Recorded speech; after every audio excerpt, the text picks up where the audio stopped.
Good morning. I am going to give it about 2 more minutes. There was a mild coat rack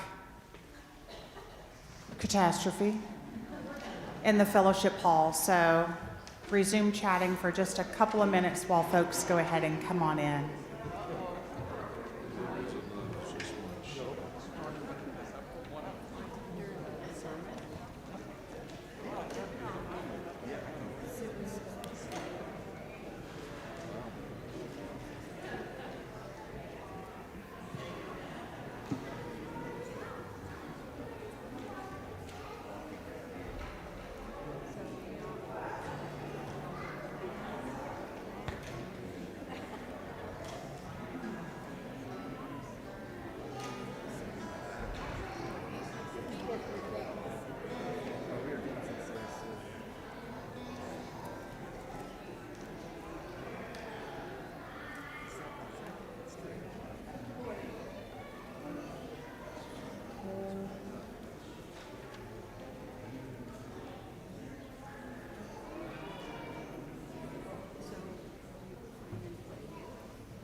Happy 2024.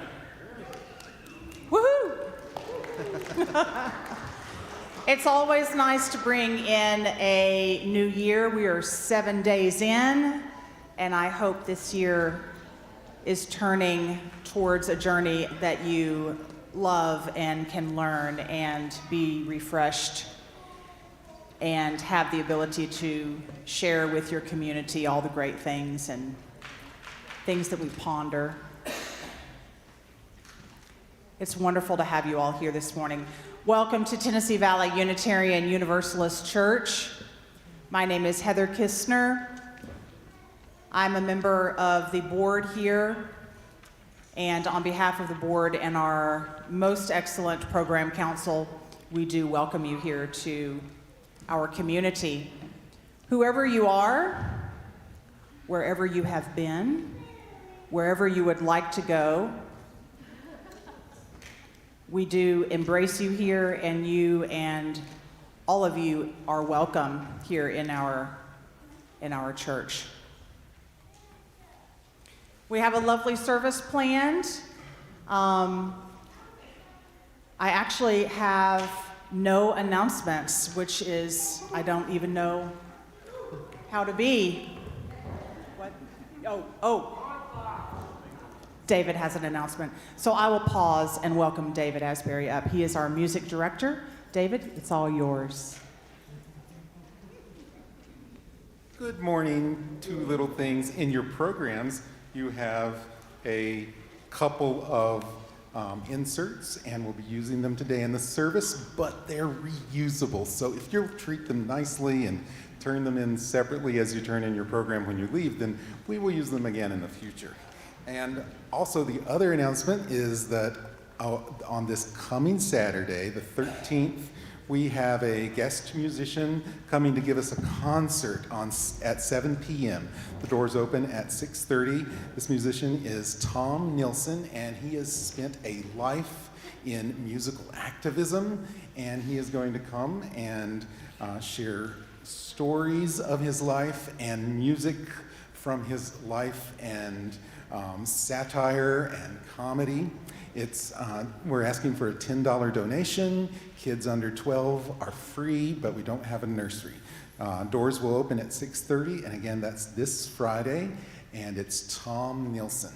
And I hope to see you then.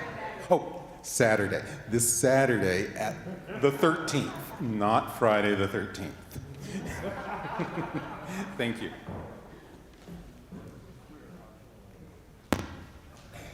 So as you entered into the church building this morning, I bet everyone smelled something beautiful and savory and yummy. So today is the first Sunday of the month for guests and visitors. We do want to let you know that if you happen to come back the first Sunday of next month, you will also be fed.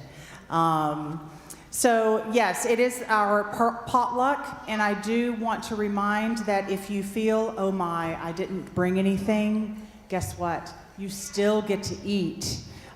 We welcome absolutely everyone to the potluck, and there is no pressure. So yes, please silence your electronic devices, and let's enjoy the service this morning, and thank you again for being here.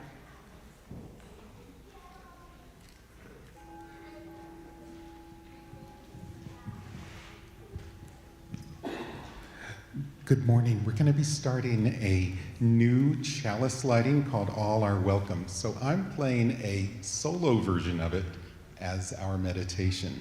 So take a second to, while I'm playing, review the lyrics on your insert so that when we do it for the first time as a chalice lighting, we can feel confident. Thank you.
We bid you welcome on this first Sunday of the new year.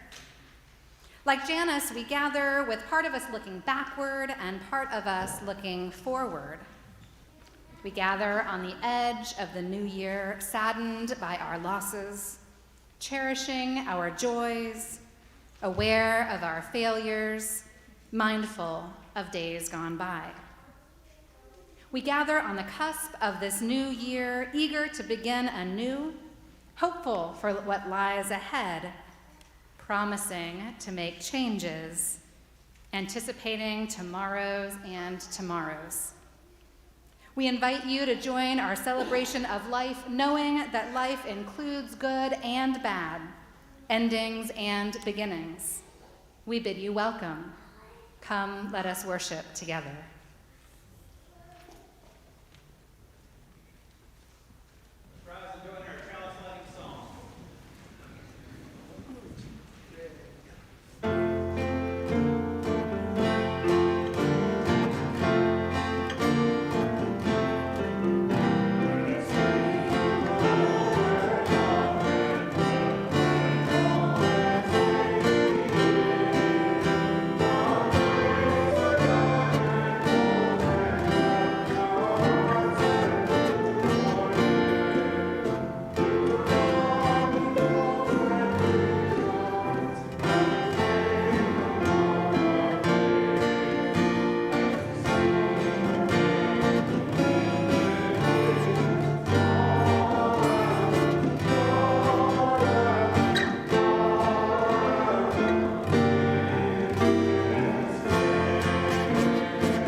Join together in our opening hymn. The words are in your order of service. It's a very simple one. You'll catch on quick.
Once upon a time, there was a boy who was very meek and very shy, and he sort of stuck to himself a lot. And one day he was sitting on a bench next to a boy who knew everything.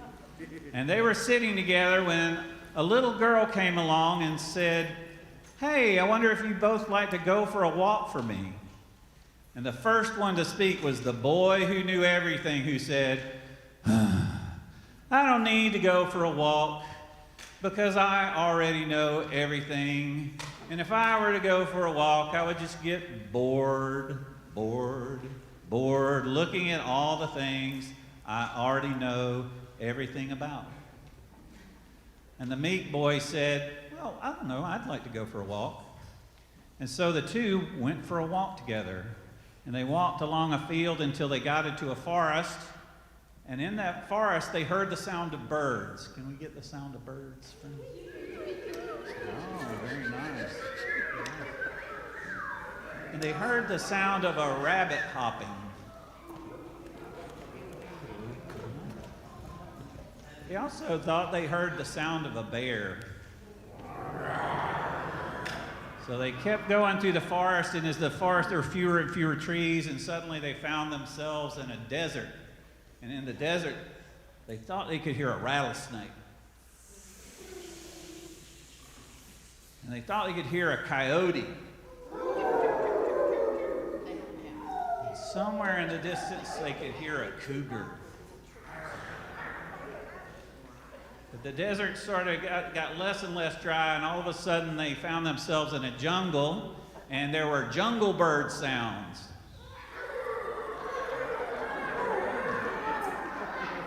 And they thought they could hear a monkey, hear monkeys, lots of monkeys. And they could hear the hiss of a snake. And as they walked through the jungle, it got a little less jungly and a little more sandy, and all of a sudden they found themselves on a sandy beach. And there was the ocean, and they could hear the wind. And they could hear the waves. And somewhere in the distance, they thought they could hear a whale. Pretty good. And a hard one. And as they sat on the beach, they thought to themselves, he said, "You know, boys who know everything miss out on a whole lot. They miss out on a lot of adventures. They miss out on a lot of experiences and friendships. Boys who know everything end up on a bench, while the meek inherit the earth." And that's our story for all ages today.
Good morning, everyone.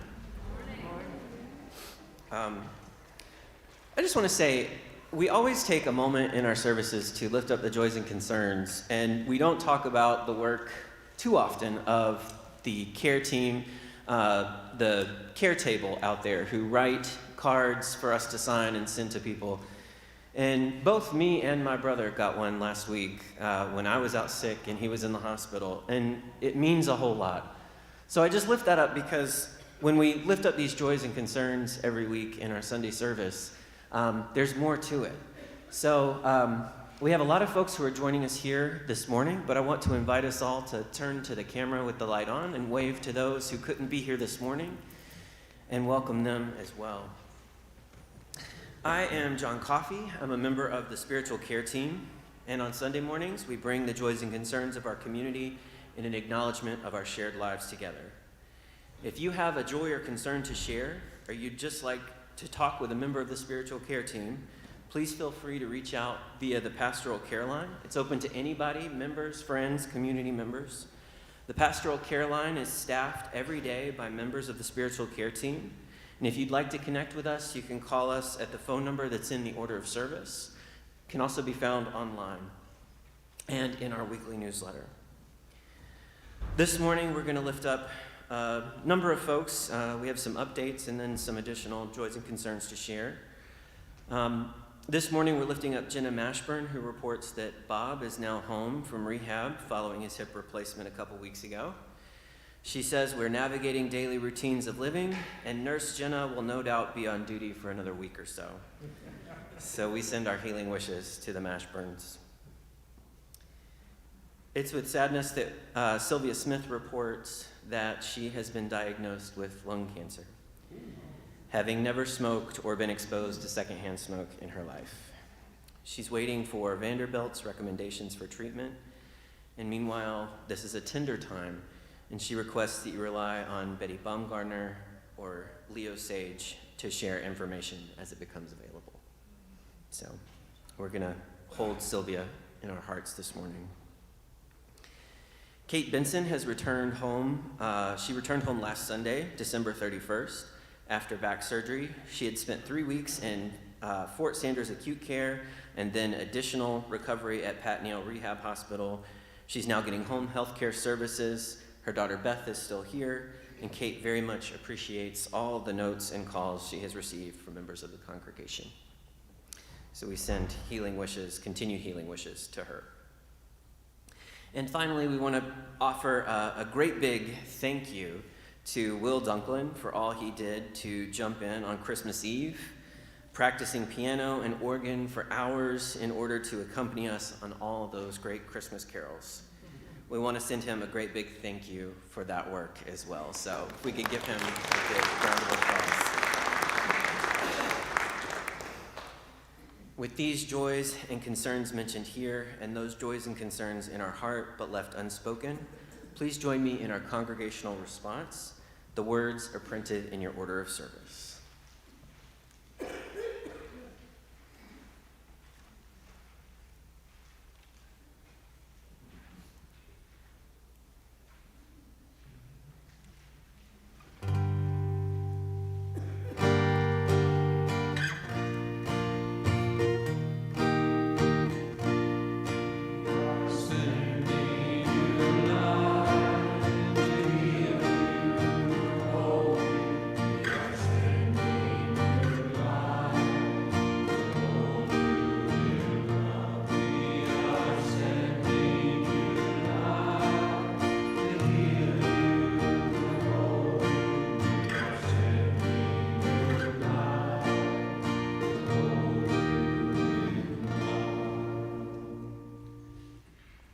Today's readings have a special place in my heart. I'll show you a picture that helps explain why.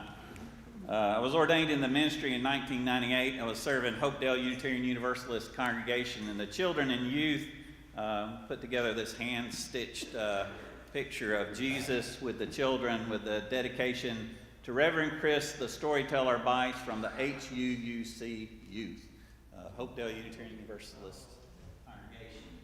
I'll leave it up here in case you want to take a look at it. And these are the scriptures upon which that work of craft work is based on. First they're both from Matthew. I'll let you read the numbers. The little children and Jesus. Then people brought little children to Jesus for him to place his hands on them and pray for them, but the disciples rebuked them. Jesus said, "Let the little children come to me and do not hinder them, for the kingdom of heaven belongs to such as these." When he had placed his hands on them, he went on from there. And another part of Matthew. At that time, the disciples came to Jesus and asked, "Who then is the greatest in the kingdom of heaven?" He called a little child to him and placed the child among them. And he said, "Truly, I tell you, unless you change and become like little children, you will never enter the kingdom of heaven. Therefore, whoever takes the lowly position of this child is the greatest in the kingdom of heaven. And whoever welcomes one such child in my name welcomes me." Readings from ancient scriptures and now one from modern times.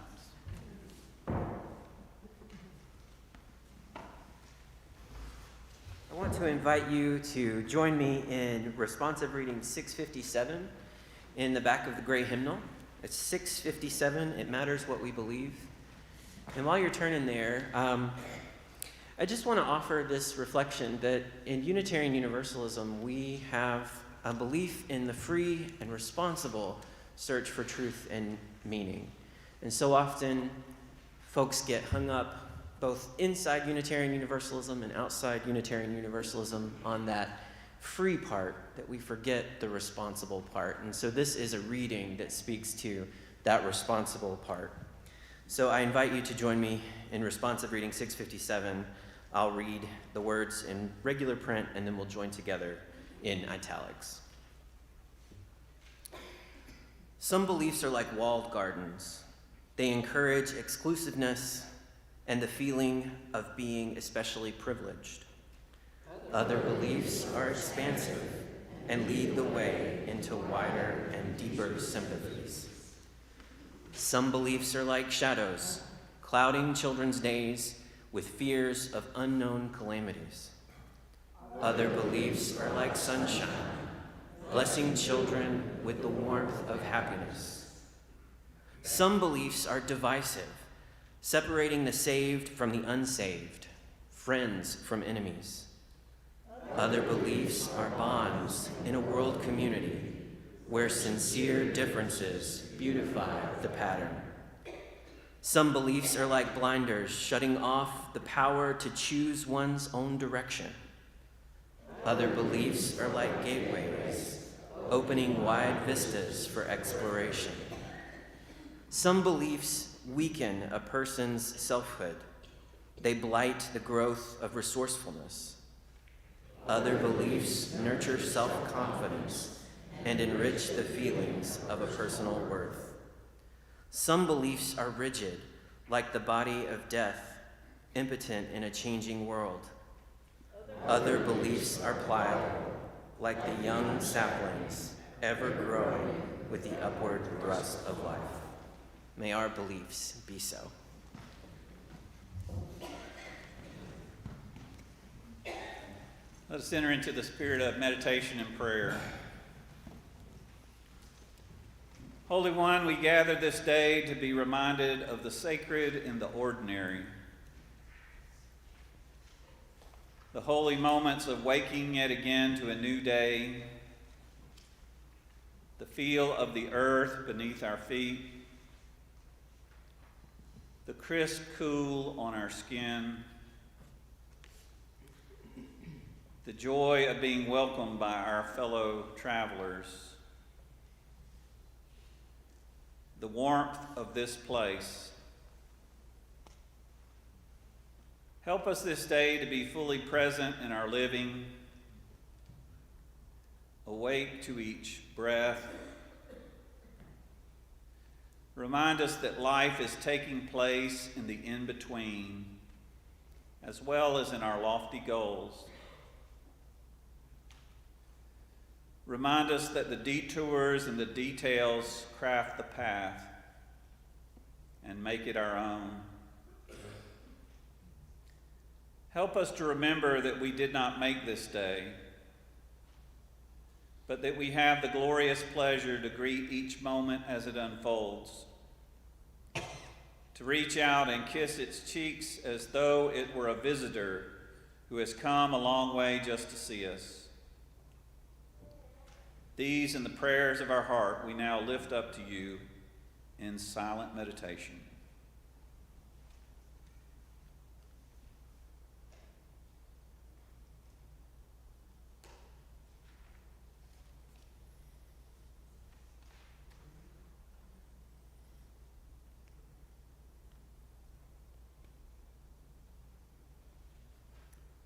Amen. I invite you to rise in body or spirit for our next hymn, 212, in the gray hymnal. We are dancing Sarah's Circle. We're changing the word sisters, brothers to siblings, neighbors.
Good morning. My name is Claudia Presley.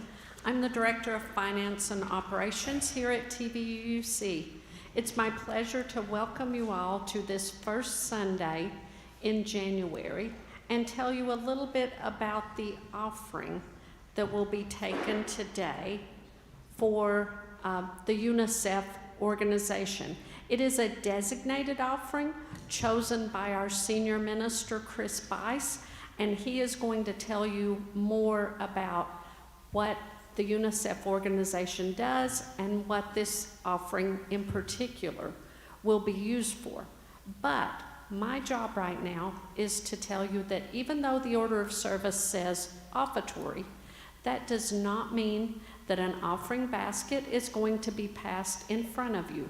We're trying something new for the next couple of months. There are offering baskets that are at the end of the choir loft, which would be behind you in front of me.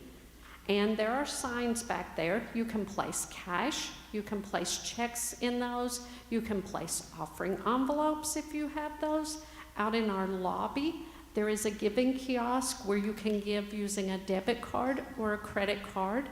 If you want to text give, which is truly the easiest way to give, you can text to the number 73256, type in TVUUC, and the amount that you would like to give. Super easy ways to give. As I said, no baskets coming in front of you, but please stop by the baskets that are at the end of the choir loft on your way out. Now Chris is going to come and tell you a little bit about the UNICEF designated offering.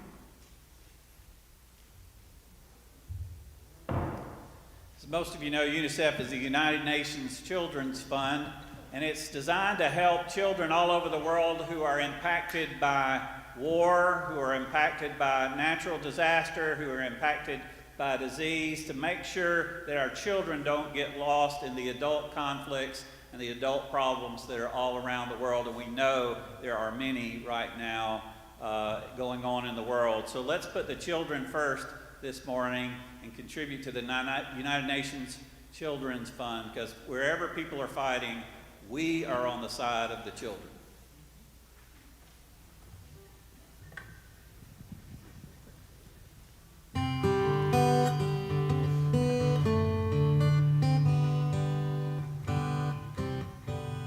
I can change the world with my own two hands, make it a better place.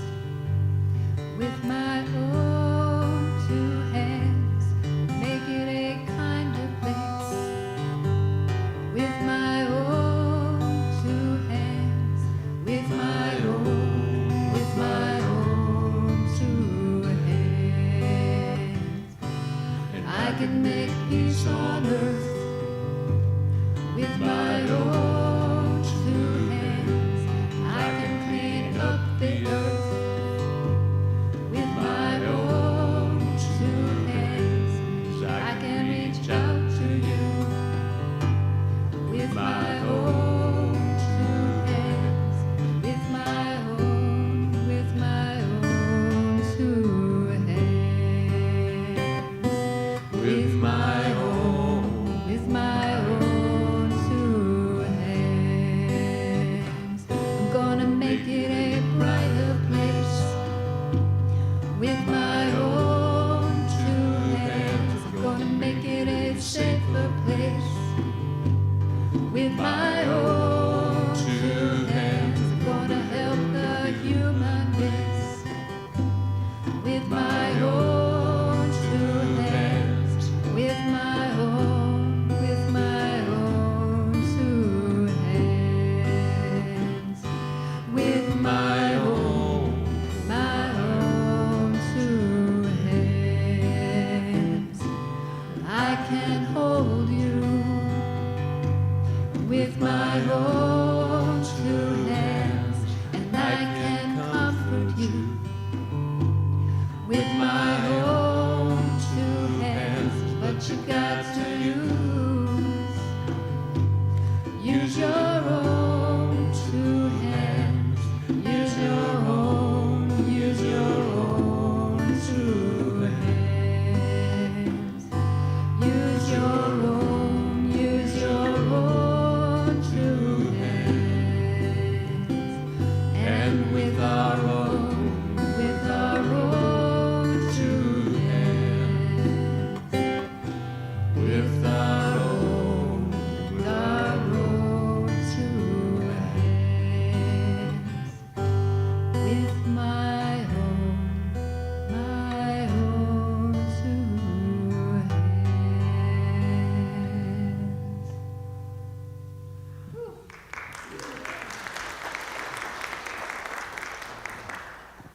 I first started attending this church when I was a young adult, fresh out of college in my 20s. And when my friends asked me why I chose this particular church, I said it's because it has some of the youngest older people I've ever met.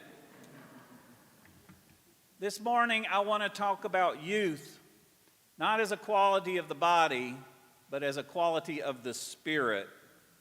I want to talk about what it means to be young while using canes and wheelchairs and scooters, being young while having handicap parking stickers, young people of all ages, Young people who find themselves spending more and more time in the waiting room of doctor's offices for more and more appointments. I want to talk about what it means to be spiritually young, even when we are not bodily so. The alert among you will notice that I am no longer a young adult fresh out of college. The observant will notice some white in the beard and some white in the hair. All I can say is that I hope my 3 decades of experience in the Unitarian Universalist Church have helped make me one of the younger, older people someone else might meet when they come through the door. The premise of much religious education theory in the Western world is that the goal of religious education is to take young people and help them become adults. But there are spiritual teachings found in all the great world religions that suggest the opposite, that the goal should be to help adults become more like children. When the disciples rebuked the parents for bringing children to see Jesus, Jesus rebuked the disciples, saying, "Let the children come unto me, and do not hinder them, for such is the kingdom of heaven." And when the disciples were jockeying for position, as adults do in political situations, who's the greatest, who's the best, who's the most important? He said, unless you change and become like little children, you will never experience heaven. Now, William Wordsworth once said the same thing in a poem, and this poem is Ode, Intimations of Immortality from Recollections of Early Childhood. Regrettably, when he wrote this poem, I guess he thought only men would read it. So I'm going to read it to you in his own words in poetry, and then I'll expand upon it. He wrote, "Heaven lies about us in our infancy. Shades of the prison house begin to close upon the growing boy. But he beholds the light and whence it flows. He sees it in his joy." Perhaps Wordsworth would accept as a friendly amendment if we were to revise his poetic language into more inclusive prose and say, heaven lies around us in our childhood, our infancy, our youth. But then shades of the prison house, or the workhouse, or the educational institution, or the corporate workplace, or some other body, shades of oppression fall upon us, casting a shadow. However, the light still shines, the light from whence all things flow, the light we can find inside our joy. As our former minister of pastoral care, the Reverend Jametta Alston, would have us say, joy. During the pandemic, we practiced social distancing. The building was closed, and we were trying to find new ways to stay connected. And I guess in that spirit, a member of this congregation, Terry Clear, got inspired to knit me an octopus hat, which she left on my door, appropriate social distancing. And so let me model it for you. See if I can model it here. All right, here we go. So this is the octopus hat. Now I will say that I had never owned an octopus hat before, and I was not certain what to do with such bounty. And so I was struggling for an idea, so I decided to make a video of singing the Beatles song, Octopus's Garden Under the Sea. Repeat after me. I'd like to be under the sea, in an octopus's garden, in the shade. So I made that video and I put it on Facebook, and I got 207 likes, 16 shares, and some angry emails. And so, in defense of the angry emails, I will say you can make a good, solid, rational, intellectual argument for why a Unitarian Universalist minister should not wear an octopus hat or sing about octopi, at least not in public or in social media. It diminishes the stature of the profession. And yet there's another voice that speaks to us and says, unless we become like little children, we will never experience heaven. Now there's a story of a Sunday school teacher who goes out of the way to be creative, and she invites her children to write letters to God. So they were going to write letters to God, but she didn't want it just to be like pen and paper. She got out crayons and markers and art supplies, and she put on fun music, and everybody was dancing around while they were writing these letters to God. And at the end of the class, she collected each one of the letters, and as they walked away, she looked at the first letter, and the first letter was written by a little girl. And the little girl said, "Dear God, we had a fun time in church. Too bad you weren't here."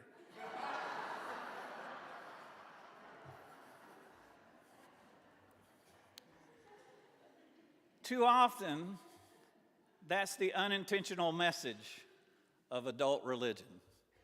That if we're having fun, God must be nowhere near around. But that's not the way it has to be. That's not the way it has to be. There is a verse in the Gnostic Gospels, the Gospel according to Thomas. I think it's significant that the Gnostic Gospels don't make it into the canon. You know, they're just a little too out there for the Orthodox. But it says, the kingdom of heaven is spread upon the earth, but it's human beings who do not see it. The kingdom of heaven is spread upon the earth, but human beings do not see it. In other words, the problem is not with the earth. The problem is with us. As the poet Elizabeth Barrett Browning reminds us, earth's crammed with heaven. Earth's crammed with heaven, and every common bush afire with God. So the problem is not with the earth. The problem is with our own perception.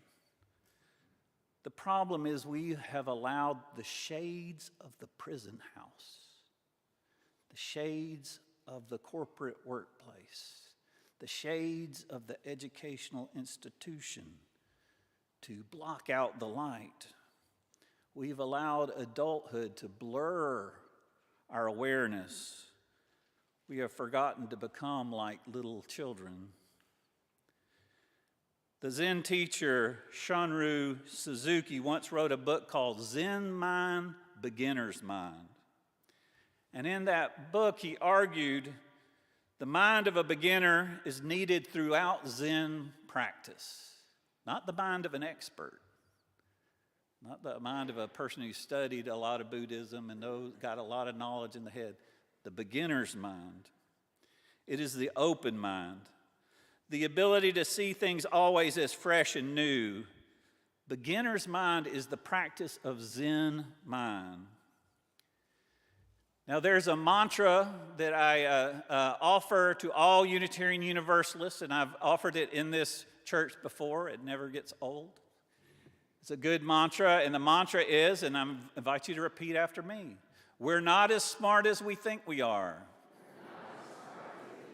We're not as smart as we think we are. We are not as smart as we think we are.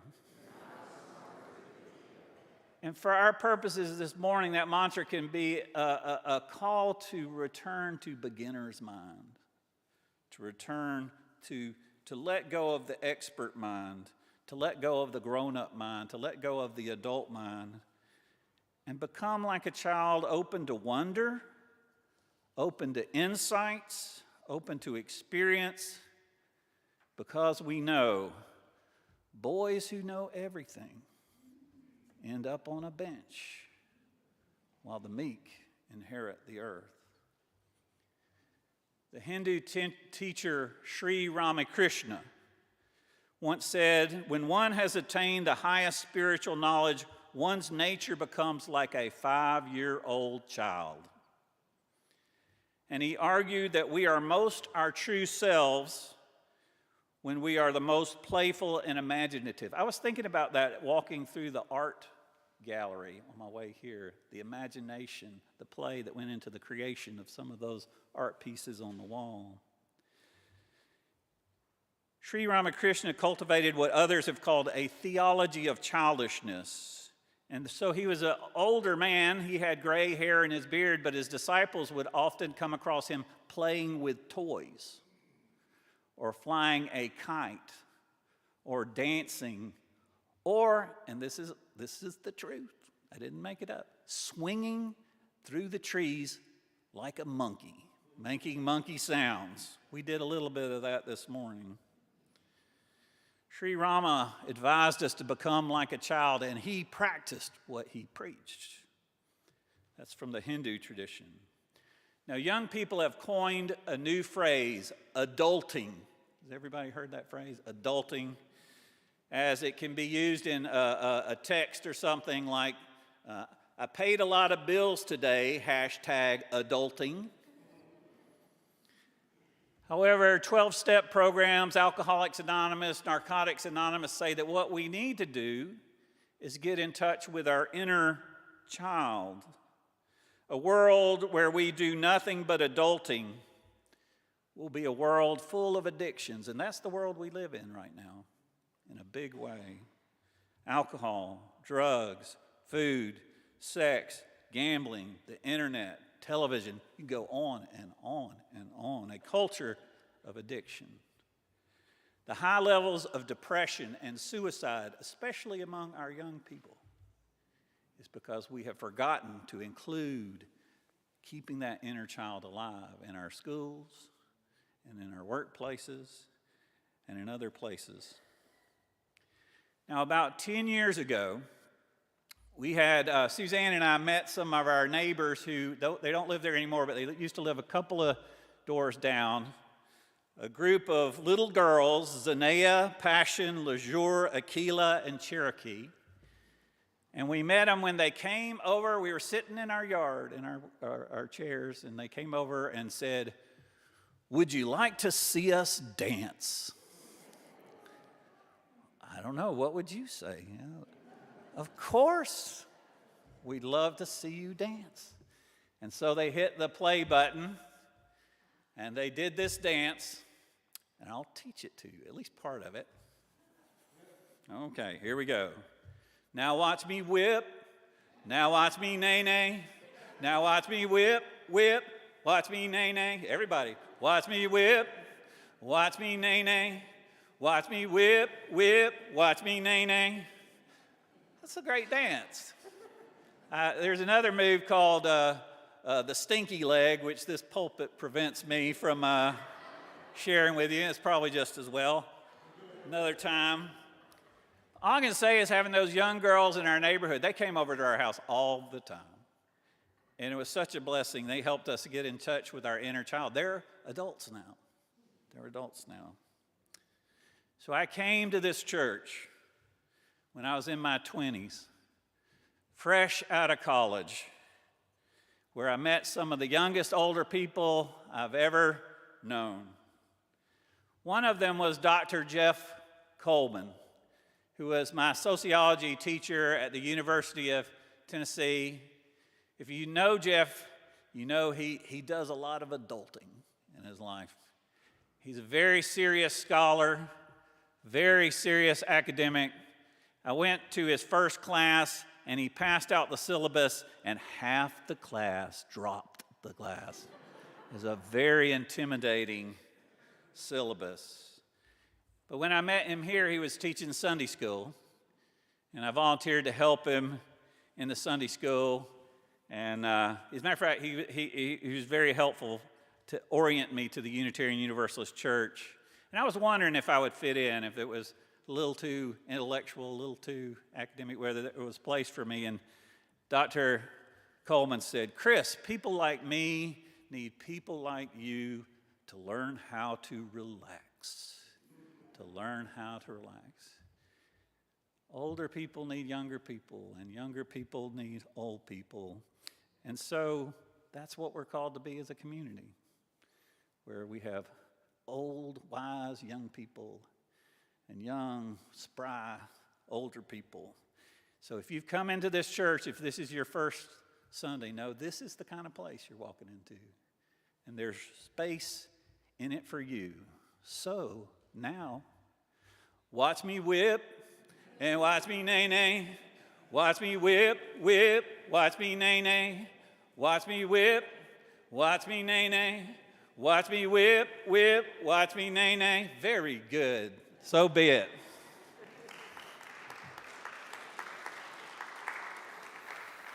I invite you to join in our closing hymn, which is also an insert.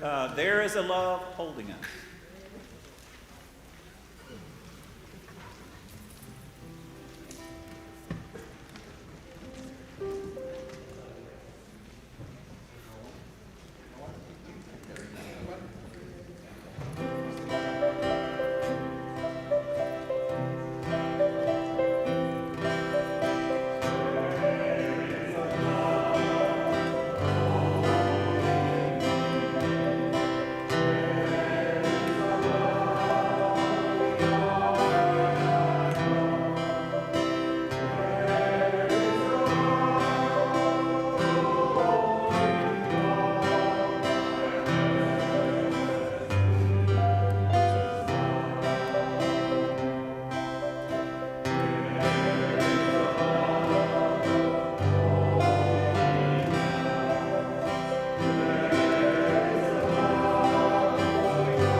Prophetic Church, the world awaits your liberating and youthful ministry. Go forward in the power of love, proclaim the truth that makes us free.